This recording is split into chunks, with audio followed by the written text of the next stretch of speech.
Abramos la Biblia, hermanos, para leer la palabra del Señor en el libro de Éxodo, capítulo número 20. Los días miércoles estamos estudiando el libro de Éxodo y vamos avanzando versículo a versículo. Y hace ya algunos meses atrás llegamos a este capítulo 20, que es donde se encuentra lo que llamamos los 10 mandamientos. Vamos a leer entonces de Éxodo capítulo 20, el versículo 16, que nos dice: no des falso testimonio en contra de tu prójimo. Amén. Solo eso leemos. Pueden sentarse, por favor, hermanos.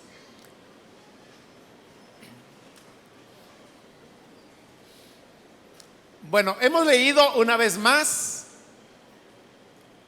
este versículo, que es la novena de las 10 palabras que Dios entregó a su pueblo.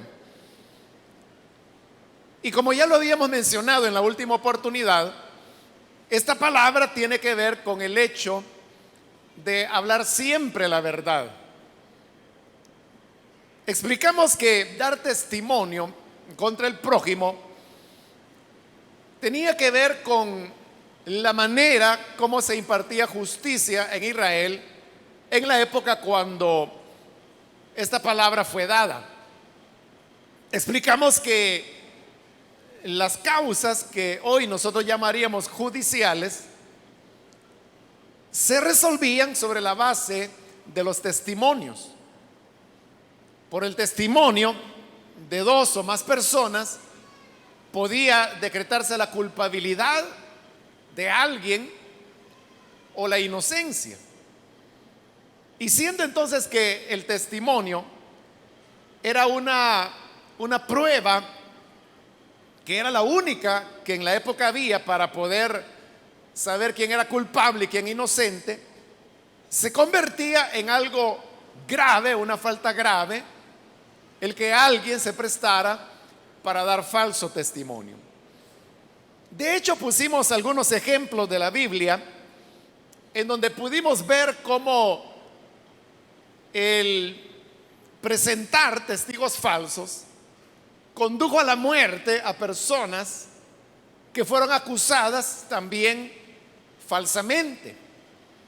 Pero por cumplirse el requisito de tener los testigos que aseguraban que esta persona había cometido una falta, esta persona inocente finalmente terminaba aplicándosele la pena de muerte, cosa que el Señor rechazaba completamente, porque precisamente era una desobediencia a lo que Él había establecido en esta novena palabra al decir: no des falso testimonio en contra de tu prójimo. Posteriormente, hermanos, a haber explicado eso, recordará que pasamos al tema de cómo, si bien es cierto que la iglesia, nosotros no tenemos competencias judiciales, pero Pablo, en su carta a los Corintios, él hace una explicación en el sentido que hay ciertos elementos o ciertas cosas, ciertas dificultades que se dan entre los hijos de Dios, que él dice que deberían resolverse dentro de la iglesia y no tener que acudir a los jueces que eran incrédulos para que un hermano llegara a acusar a otro hermano. Entonces Pablo decía: en medio de ustedes hay personas que son lo suficientemente sabias como para poder resolver problemas entre hermanos sin necesidad de tener que acudir a instancias judiciales. Entonces, de esa manera cubrimos lo que podríamos decir era la parte legal o judicial, que en ese sentido es que esta novena palabra fue dada. Ahora, si usted lee con más detenimiento ese versículo, que es corto, es una sola frase. Pero vea que la clave de esa palabra es el daño que se le puede hacer al prójimo. Porque dice, no des falso testimonio en contra de tu prójimo. Es decir, que lo que se está evitando es que una persona, un prójimo, pueda resultar afectado o dañado por un testimonio que otra persona da, si este testimonio es falso. Por eso dice, no des falso testimonio en contra de tu prójimo. Cuando una persona se presta para testificar algo que no es verdad y lo hace en contra de una persona, esa persona siempre resultará afectada. Por eso es que la palabra dice, no des falso testimonio en contra de tu prójimo. Y fíjese que estas palabras o mandamientos, como también se le llama, todos tienen como propósito el proteger a las personas, el proteger su vida, por ejemplo, cuando dice no mates, el proteger su honorabilidad, como cuando decía honra a tu padre y a tu madre, el proteger la integridad de un matrimonio, cuando dice no cometas adulterio, el proteger la propiedad de otras personas, cuando vimos la palabra que dice no robes. Pero ahora cuando dice no des falso testimonio en contra de tu prójimo, este no es un daño que se le hace a lo que la persona tiene, sino que es un daño que se le hace directamente a la persona. Cuando uno ya lo ve desde ese punto de vista, de las palabras o testimonios que nosotros damos, si estos van a afectar a otra persona, entonces resulta que esta palabra no solamente tendría una aplicación para lo que sería el ámbito judicial o legal, como lo hemos explicado en la ocasión anterior, sino que tendría que ver con todas aquellas afirmaciones que nosotros hacemos y que pudieran llegar a dañar a otra persona. Es decir, la aplicación primaria de esta novena palabra es que no hay que dar falso testimonio contra el prójimo si el testimonio es falso. Y si se da en un ámbito judicial o penal, esa es la aplicación primaria. Pero también de ahí, por lo que le he estado explicando, se deduce que uno no debería decir palabras que van a dañar al prójimo, aunque no sea en el ámbito judicial. Entonces, esto ya amplía más el panorama,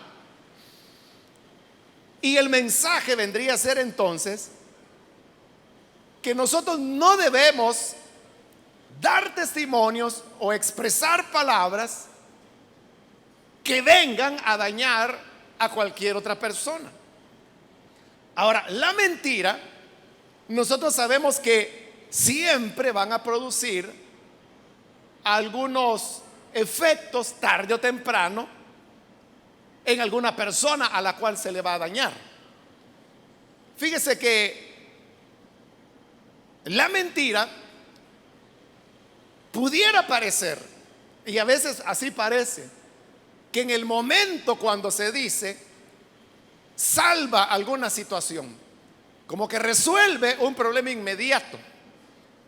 Pero el problema es que la mentira no va a durar mucho tiempo, porque la verdad tiene fuerza propia y la verdad se defiende por sí misma. Entonces, como la verdad siempre ha de salir a luz, entonces se descubrirá lo que es mentira. Y cuando eso ocurre, esa mentira que en el momento de ser dicha aparentemente salvaba una situación incómoda o complicada, viene a convertirse en un verdadero daño en contra de las personas. Por eso es que esta palabra, repito, puede también ampliarse y uno pudiera decir que es ya una aplicación secundaria, pero es una aplicación legítima, que tiene que ver con el hecho que no debemos mentir, aunque esto no sea en un ámbito judicial. Ahora, la mentira, hermanos, es algo que nosotros lo tenemos muy compenetrado dentro de nuestra cultura. Porque vivimos, hermanos, en una cultura donde la mentira se toma como que si fuese algo normal, como parte de la vida. Tanto es así que hay personas que mienten y a veces no tienen conciencia de lo que están haciendo, o sea, una verdadera conciencia de la gravedad de lo que hacen, porque en medio de una cultura de mentira, aquello que se practica y se hace frecuentemente, las personas comienzan a verlo como normal. Y lastimosamente, hermano, nuestra cultura, que usted sabe que viene de los españoles que vinieron a nuestras tierras, las conquistaron, y por una cuestión histórica que quizá no viene al caso explicar en este momento, el elemento de la mentira se hizo parte de nuestra cultura. Y fíjese, esto no es así en otras culturas. Y le pongo un ejemplo. Y es el ejemplo de la cultura estadounidense. Por ejemplo, para el estadounidense, la verdad, hablar la verdad es un valor que está en todo su sistema. Entonces, el estadounidense espera que las personas no mientan, porque en su cultura la mentira se ve como una falta grave, no se ve como nosotros la vemos, como el pan de cada día. Y le pongo un ejemplo muy sencillo. Cualquier persona que vaya a solicitar visa a la embajada de los Estados Unidos, y seguramente aquí hay varios hermanos y hermanas que han ido, en el formulario, cuando usted va a solicitar la visa, el estadounidense le pregunta, el consulado le está preguntando y le dice: ¿usted tiene planes de quedarse a trabajar o a estudiar en los Estados Unidos? Entonces solo hay dos opciones: sí o no. Hay mucha gente que van a sacar la visa porque quieren quedarse allá, pero cuando leen esa pregunta a veces les da risa y entonces dice: bueno, ¿y quién va a decir que no se quiere ir o que sí se va a quedar allá? O sea, porque la persona sabe de que si dice sí, yo quiero quedarme a trabajar o a estudiar allá, o sea, inmediatamente la visa les es denegada, ¿no? Por lo menos la visa que todo el mundo pide, que es la de turismo y negocios, ¿no? Pero usted puede tramitar otra visa, pero como la gente a veces no sabe, entonces va. Pero el punto que yo le quiero señalar es que la gente viene y piensa: ¿y quién va a decir la verdad? Bueno, pero no solo está esa pregunta, sino que también hay preguntas como, por ejemplo, ¿ha utilizado usted armas? ¿Ha recibido entrenamiento militar? Entonces, si usted dice sí, yo puedo usar armas, no por eso le van a negar la visa, pero sí le van a pedir que llene otro formulario donde se tiene que dar más información de por qué usted ha manejado armas y si ha tenido entrenamiento militar. Entonces, hay gente que por evitarse eso dice: bueno, yo me evito eso poniendo que no, aunque diga que sí. Y hay otras preguntas como, por ejemplo, que si se fue parte de alguna organización terrorista, que si usted ha estado involucrado en contrabando o en narcotráfico, si ha ejercido la prostitución, preguntas de ese tipo. Entonces vea, las personas dicen, bueno, ¿y yo qué voy a ser tonto de decir que sí he sido un contrabandista? Pero mire el concepto que está en el fondo. Y es que desde el punto de vista de la cultura salvadoreña, uno cree que puede pasarse la vida mintiendo. Y si a usted le preguntan algo que sabe que le va a crear un problema, le va a crear dificultad, usted simplemente viene y de la manera más fría y natural miente y dice no.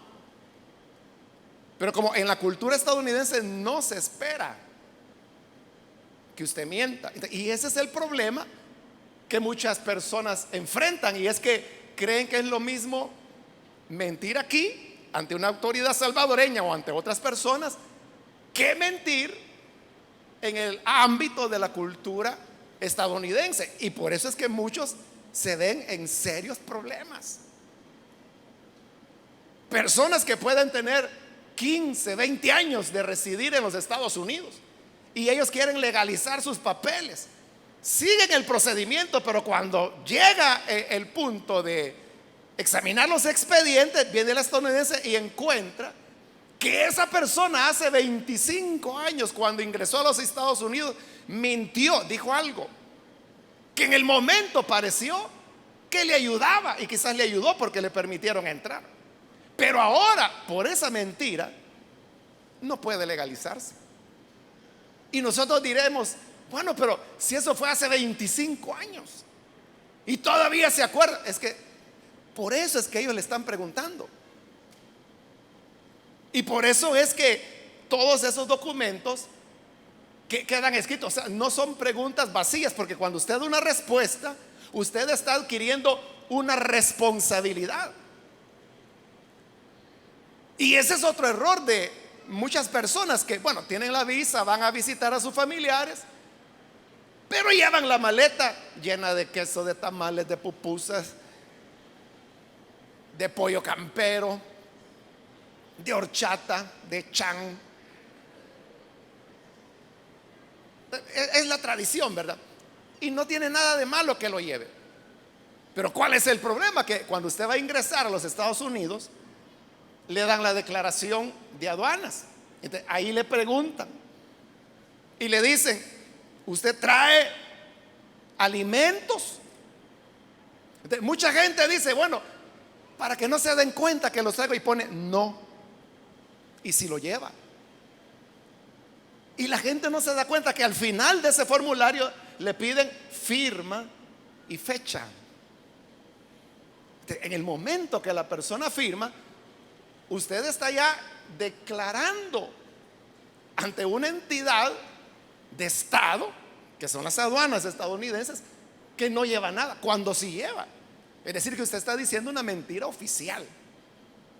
Pero eso muchísima gente lo hace, porque creen que si dice sí, traigo comida, creen que le van a quitar las pupusas que le lleva la tía Juana. Y no, no es esa la intención.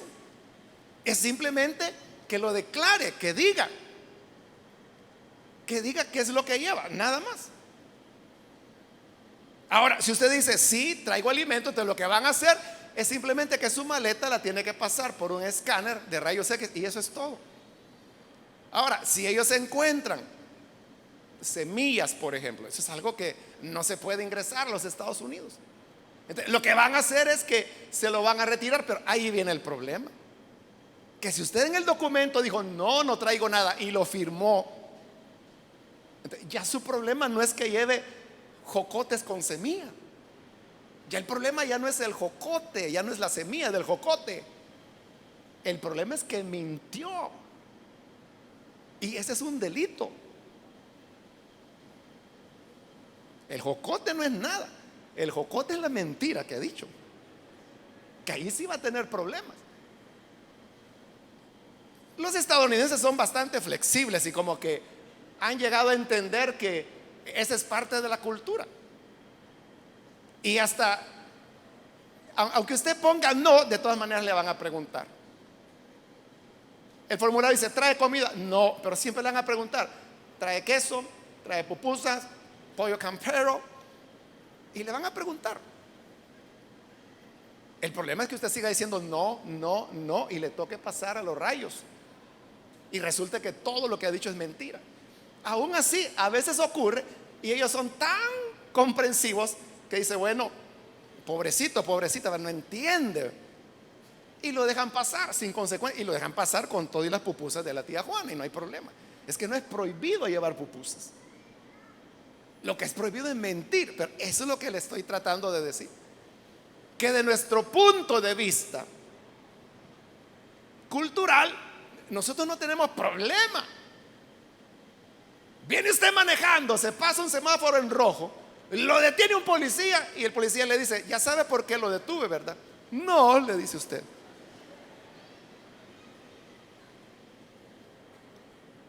Aquí no hay ningún problema. O sea, el policía a lo sumo le va a decir, o no le dice nada y le empieza a hacer la esquela, o si tiene mucha paciencia le va a decir, mire, acaba de pasarse un semáforo en rojo. Eso es todo lo que va a pasar acá. Pero en los Estados Unidos no. El perjurio, así se llama, es un delito. Lo que estoy tratando de decirle es la diferencia de cómo nosotros vemos. Entonces, como vivimos en una cultura donde flotamos en mentira, hablamos mentiras. Las personas cuando hacen sus currículos ponen cosas que ni de cerca. Quizá porque fueron a un curso de inglés de 2 semanas, ya ponen que son bilingües. Y lo hacen así con toda frialdad. Entonces, cuando ya viene esta palabra que nos dice que no debemos mentir, entonces es cuando entramos ya en un problema, porque nos cuesta obedecer la palabra de Dios. Entonces, la pregunta sería, ¿qué es lo que Dios desea de nosotros? Lo que Dios desea es que nosotros hablemos la verdad de tal manera que lleguemos a convertirnos en personas confiables. ¿Qué quiero decir con eso de personas confiables? Usted lo sabe, pero se lo voy a explicar.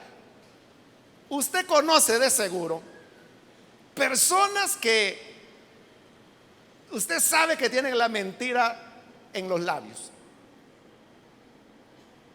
Es esa gente que usted dice, mire, a esa persona hay que creerle la mitad. Porque uno sabe que esa persona es mentirosa. O a veces usted escucha que dicen por ahí, fíjese que andan diciendo que dijeron. Y usted dice, bueno, ¿y quién dice que dijeron? La fulana o el mengano. Ay, Dios, no le haga caso. Si esa persona lo dijo, de seguro es mentira. Esa persona no es confiable. Pero así como usted conoce ese tipo de personas, estoy seguro que también conoce personas que son confiables. ¿Y cuáles son las confiables?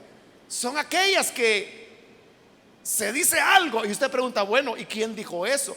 Lo dijo fulano. Ah, dice usted, entonces si lo dijo fulano, ha de ser cierto, porque esta persona no anda inventando. Es una persona muy seria. Eso es lo que Dios quiere de todos los cristianos. Es lo que la Biblia quiere decirnos cuando nos dice, sea tu sí, sí, y tu no, no. Es decir que cuando nosotros decimos sí, así fue, es porque de verdad así fue. Y si nosotros decimos no, no fue así, es porque no fue así. Y esas palabras están dichas en un contexto en el cual el tema es el juramento. ¿Por qué la gente tiene que pedir que se jure? Porque viene usted, quizás más entre niños, ¿verdad? Se ve eso. Que viene Pablito y le dice a Juancito, mira, fíjate que me compraron una bicicleta. Y le dice Juancito, no te creo. Sí, ahí la tengo en la casa. No te creo. Sí, ahí la tengo. Te viene Juancito y dice, no, jurámelo.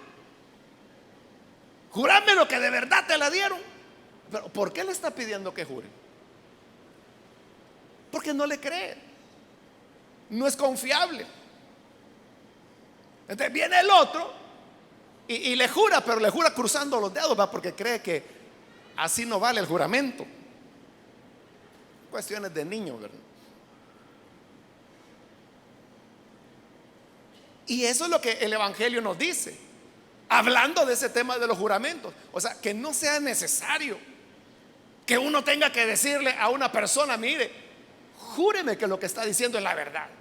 O venga, ponga su mano derecha sobre la Biblia y prométame delante de Dios que todo lo que me va a decir es verdad. O sea, ¿y por qué tiene que prometer?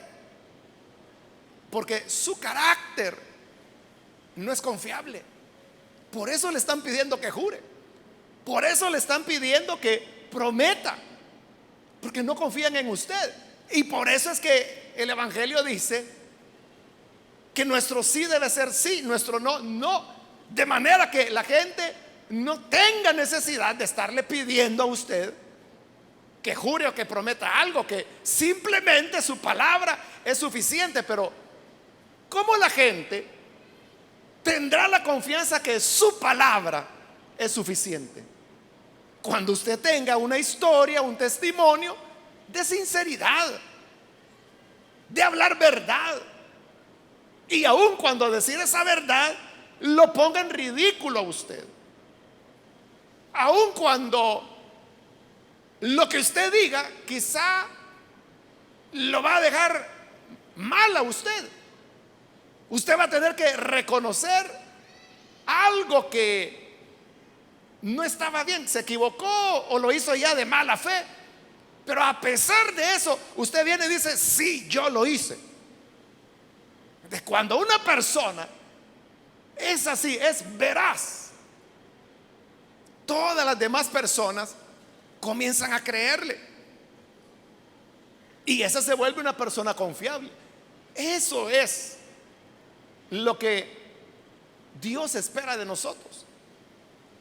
Que seamos personas confiables, que la gente no tenga duda. Esas frases, hermanos, como decir: el papel aguanta con lo que le pongan, las palabras se las lleva el aire. Pero esas frases que la gente dice, ¿cuál es el fondo de ellas? Lo que quiere decir es que lo que dice la gente no hay que darle importancia, porque eso no tiene valor. Que lo que las personas escriben o firman no tiene valor, porque simplemente no se hace caso de lo que se dijo o de lo que se firmó, de aquello a lo cual la persona se comprometió. Entonces la pregunta sería: ¿cuál es la fama que usted tiene? O sea, ¿cómo le reconocen las personas? ¿Le reconocen como un hombre mentiroso, engañador, como una mujer que solo es mentiras y que dice: no, esa mujer ni le creas, y solo mintiendo pasa? ¿O tiene usted una reputación de ser una persona confiable, que cuando usted no sabe es honesto y dice: no sé? Que si lo sabe, lo que dice es verdad, y la gente sabe, tiene la confianza que usted está diciendo la verdad. Alguien dijo por ahí que el mentiroso tiene que tener buena memoria, porque tiene que recordarse de todas las mentiras que ha dicho y a quién se las dijo,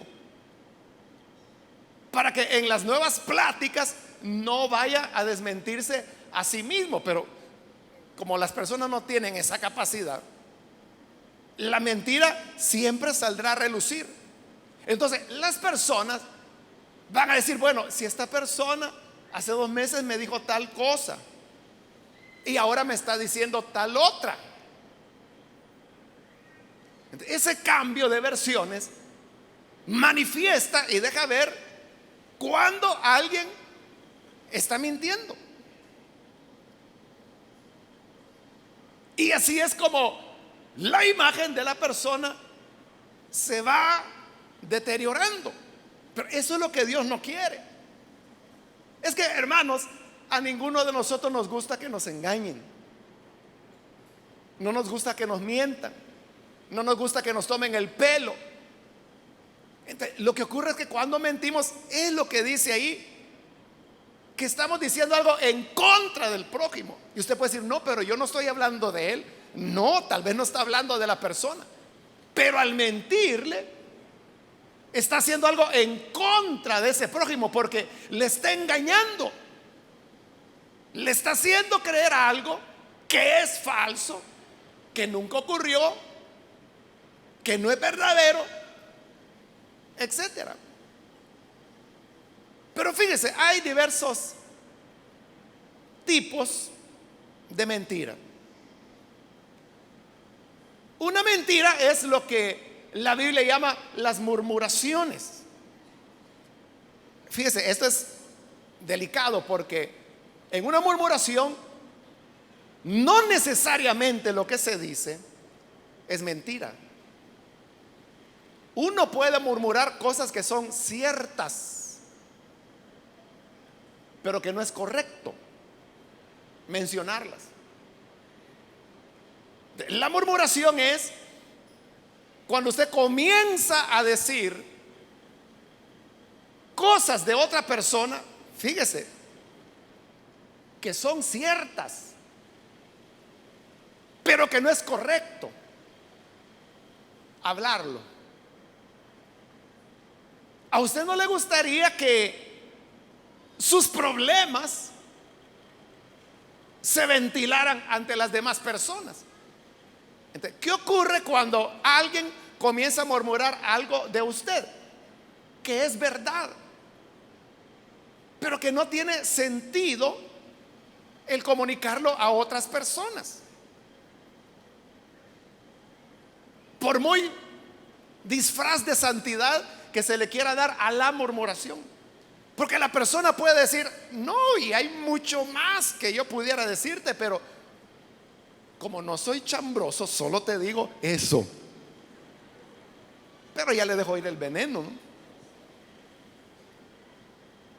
O le dicen, no, si esto yo lo he sabido por mucho tiempo, pero lo he guardado, te lo digo a ti porque tengo mucha confianza y yo sé que esto tú lo sabrás guardar para ti solo. Y no, sabe que lo va a ir a contar. Y repito, lo que se está diciendo puede ser cierto, pero hay cosas que son verdaderas y que no es necesario que uno lo diga. ¿Por qué no es necesario? Porque de esa manera es como las personas protegen su integridad. Por eso es que el pecado es contra el prójimo. Vea, en nuestra cultura está lo que se llama el encubrimiento. El encubrimiento es la costumbre que tienen las familias, que los problemas que se dan dentro de la familia, del tipo que sea, las personas tienden a ocultarlo. Por ejemplo, si en la familia hay un hombre alcohólico, la familia lucha porque eso no se sepa. Ahora, si viene una persona que conoce a esa familia y la conoce tan bien que sabe que ahí hay un miembro que es alcohólico, y viene y lo cuenta y comienza a murmurarlo, si esa persona anda diciendo, fíjese que en esa familia hay un alcohólico, lo que está diciendo es verdad. Pero el punto es que la murmuración se convierte o se vuelve en contra del prójimo, en ese caso esa familia, porque usted está dando a conocer algo que esa familia prefiere manejar en la reserva del hogar. Y como hay gente que todo lo quiere saber, ¿verdad? Y me extrañaría que no conociera usted a alguien así. Hay gente que anda escarbando y quiere saber las cosas y dice, mire, ¿Y a dónde está fulano? ¿Y qué hace mengano? Y mire, y es cierto que dicen que toma. Mire, y es cierto que dicen que borrachito. Y andan escarbando, escarbando, escarbando, escarbando. ¿Y qué hace la familia cuando viene una persona así? Lo que tratan es tener una distancia, porque saben que es una persona que le va a provocar problemas. No porque lo que va a ir a decir sea falso, sino porque lo que esa persona quiere saber, ellos prefieren guardarlo para manejarlo como familia. A veces, hermanos, estas personas, las familias, pueden actuar quizás de manera equivocada, como por ejemplo que tienen un niño o una niña que tiene algún tipo de discapacidad. Entonces, hay gente que se apena por eso cuando no debería ser así. Pero hay gente que se apena y lo que hacen es que el niño o la niña nunca lo sacan de la casa, porque es ese fenómeno cultural del encubrimiento. Claro, eso va a afectar muchísimo a ese niño o a esa niña. Si ya tiene una discapacidad, más les van a crear manteniéndolo encerrado en el cuarto de adentro. Pero lo que quiero señalar es de que son cosas que la familia quiere manejar ellos. Entonces, el murmurar es que aunque lo que se diga sea verdad, no por eso se debe decir.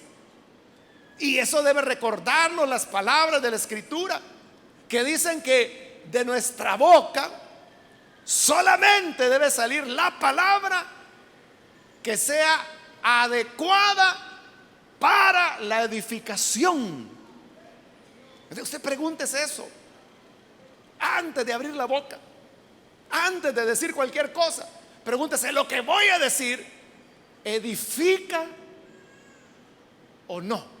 ¿O destruye? ¿O es, como dice la novena palabra, un testimonio que va a ser en contra, en daño del prójimo? Entonces, si usted dice, no, esto no edifica, entonces por mucho que le pique la lengua por decirlo, guárdeselo. ¿Por qué? Porque la regla de oro así dice: de la manera como quieres que te traten, así tú debes tratar a los demás. Entonces, ¿no le gustaría a usted que murmuren de usted o de los suyos? No lo haga usted con las otras personas, porque aunque sea verdad, repito, el murmurar se va a convertir en una palabra en contra del prójimo, y eso es lo que esta novena palabra dice que no hay que hacer. Otra manera, hermanos, de mentir es la imprudencia en el manejo de lo que las personas nos confían. Aquí no es que usted fue a escarbar, aquí es que la persona le confió. Y fíjese, eso se da mucho. El que una persona le confíe algo personal a usted, eso se da mucho. ¿Por qué? Porque somos cristianos. Y entonces, ¿qué sucede? Las personas buscan ayuda, buscan consejería. Entonces, cuando tienen un problema, acuden. ¿A quién acuden? Bueno, la mayor parte de personas acuden al líder de la célula o la lideresa, por ejemplo. O puede acudir a un supervisor, una supervisora. O en la iglesia dice: yo a un diácono le quiero contar esto. Yo a una hermana diaconisa le quiero contar para que me ayude. El hecho, hermanos, es que todo el tiempo estamos contándonos los unos a los otros lo que ocurre. Claro, la persona que viene y le dice a usted: fíjese que tengo esta y esta situación con mi hijo, se me está desviando, tiene malas compañías, ¿qué debo hacer? ¿Qué consejo me da? Y ya viene la persona y le dice: mire, haga con su hijo así, asá, háblele de esta manera. Gracias, ay, ora por favor. Sí, yo voy a orar, le dice la persona. Pero media vez se despidieron, esta persona va por allá y le dice: mira, ¿conoces a la fulana? Ah, sí. la mamá de aquel muchacho, pues de eso te quiero hablar. Fíjate que dice que este muchacho es marihuanero, que anda emborrachándose y anda en malos pasos, y comienza a soltar todo. Y como esa otra persona le han dado como que si fuera algo de valor, ¿verdad? Va y se lo cuenta en confianza a su comadre, y esa comadre va donde su compadre y en confianza le cuenta lo mismo, y a otro, hasta que hay un momento en que cuando esa mujer que buscó ayuda llega a la iglesia, todo el mundo la está viendo y dice, ay, viene la mamá del bolo, ay, viene la mamá del muchacho que es marihuanero. O llega y le dice, mire, hermana, porque hay gente falsa, estoy orando por usted por esa dura prueba que tiene con su hija. Y dice, bueno, ¿y usted cómo sabe, no? ¿Cómo sé? Usted es la única que no sabe que todos sabemos.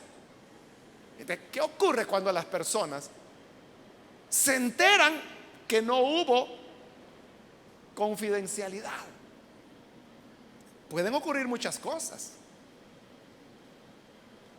La mejor de las cosas que pudieran ocurrir es que esa persona diga, esta persona a quien le conté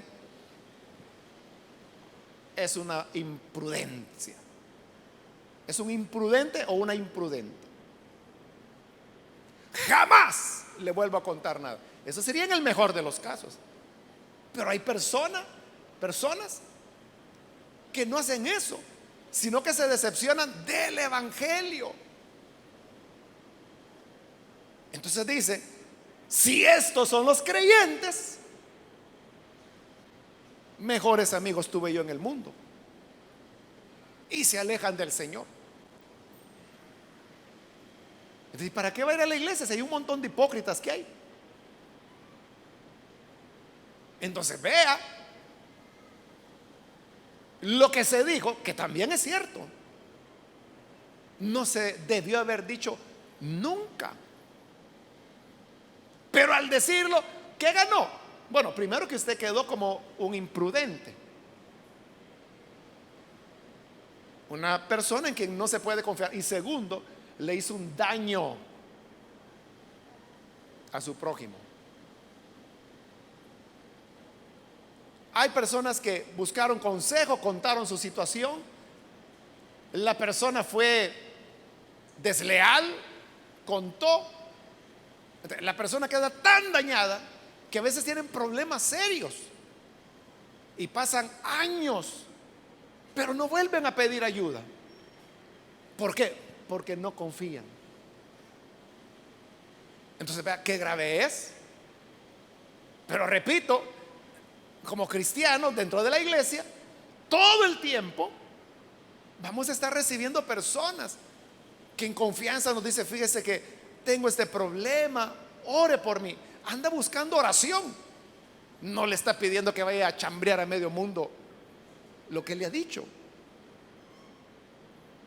Si nosotros supiéramos ser prudentes, manejar eso. Mire, y hay gente que lo disfraza. No, si yo le dije a la fulana para que me ayudara a orar, mejor no le hubiera dicho nada.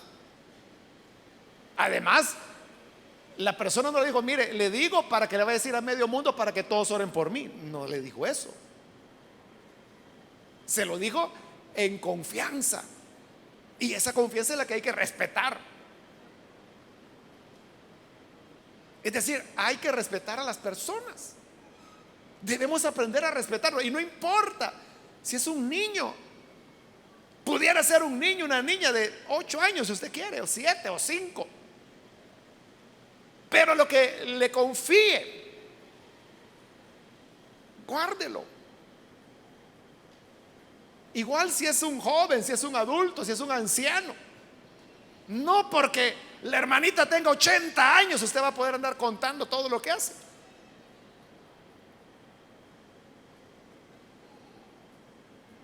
El respeto es algo importante. A veces hay hermanos que parten con el Señor y llega el día de la vela. Y ahí llega la gente a querer ver al muerto. Ni lo conocieron en vida.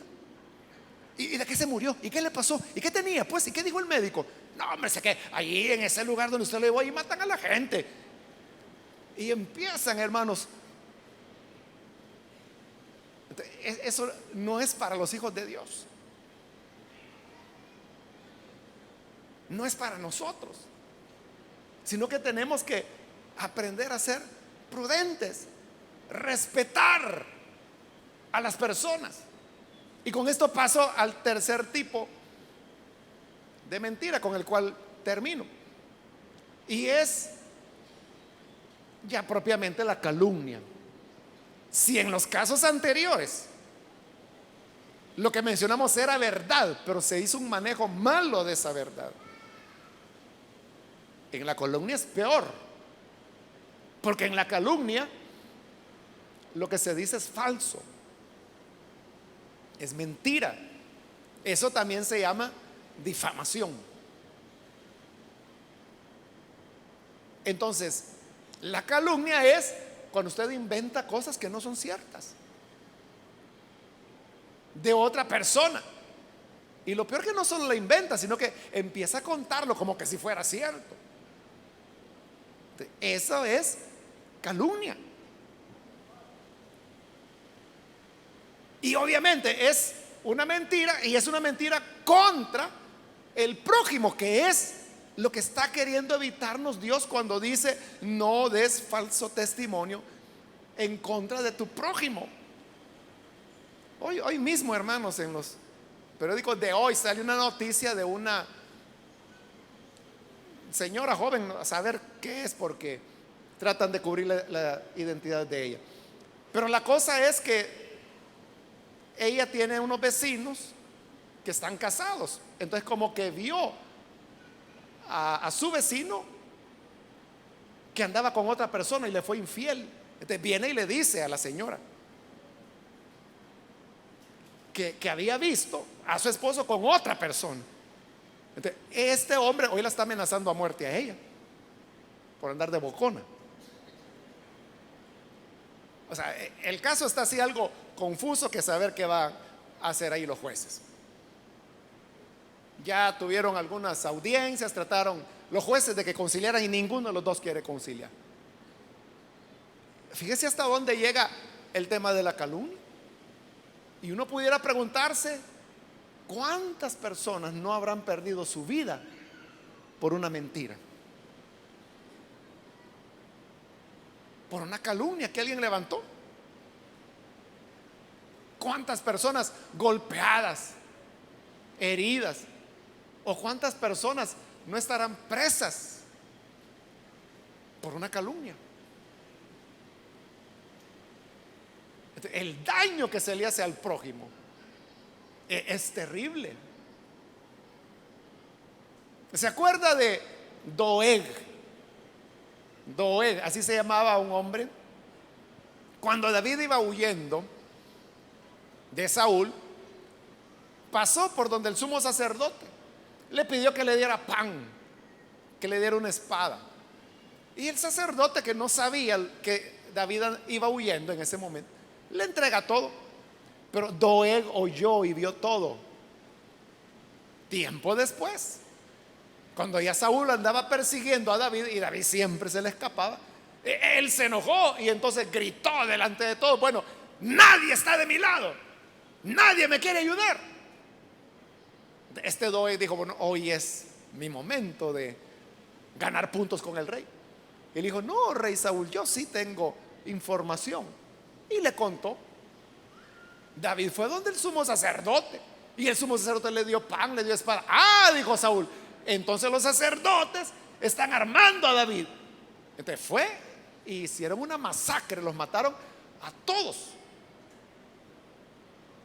Bueno, solo Abiatar fue el que escapó, y que lo acoge David, lo protege, y él se va a convertir en el nuevo sumo sacerdote, porque han matado a toda la familia sacerdotal. Pero ¿y quién cometió semejante asesinato, semejante crimen? Por la lengua de uno. Y vea, y lo que había dicho era cierto. Lo único que el sumo sacerdote no sabía es lo que él le dijo a Saúl: si David es el más fiel servidor que tú tienes, ¿por qué no lo iba a ayudar? Pero aún así Saúl, que estaba enloquecido por su envidia, los mandó a matar a todos los sacerdotes. Entonces, vea, la lengua. Por eso es que Santiago bien dice que la lengua es un miembro pequeño, pero que así como un fuego hace arder un gran bosque, la lengua, dice, inflama toda la rueda de la creación. Y por eso es que dice que la verdadera piedad, la religión verdadera que a Dios le agrada, es que guardemos nuestra lengua. Entonces, aprendamos, hermanos, a respetar a las personas. No calumniemos, no murmuremos, no seamos imprudentes.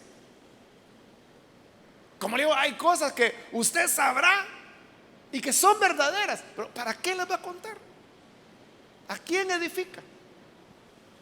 ¿A quién beneficia? Si las dice, va a dañar al prójimo. Claro, en aquellos casos en los cuales, si usted no dice esa verdad, otra persona será dañada u otra persona será lastimada o un menor será abusado, allí sí usted tiene obligación de hablar, como lo dijimos la vez anterior, ¿no? Como la iglesia juzga. Pero si no existe ese peligro, ¿para qué va a andar dando a conocer lo que las personas prefieren conservar dentro de el ámbito de su familia? Así como usted tiene sus cosas que es para usted y los suyos, y no quiere que nadie se meta ahí. Igual aprendamos a respetar, que haya verdad en nuestra boca. Y recordemos siempre, hermanos, lo que Jesús dijo, que Satanás es el padre de toda mentira. Entonces, cuando alguien miente, no está hablando de parte de Dios, está hablando de parte de Satanás. Entonces, si no queremos estar bajo la instrumentalización de Satanás, que en nuestra boca haya siempre la verdad y la prudencia y el respeto a las demás personas. Claro, porque si no, usted va a caer en las manos de Satanás.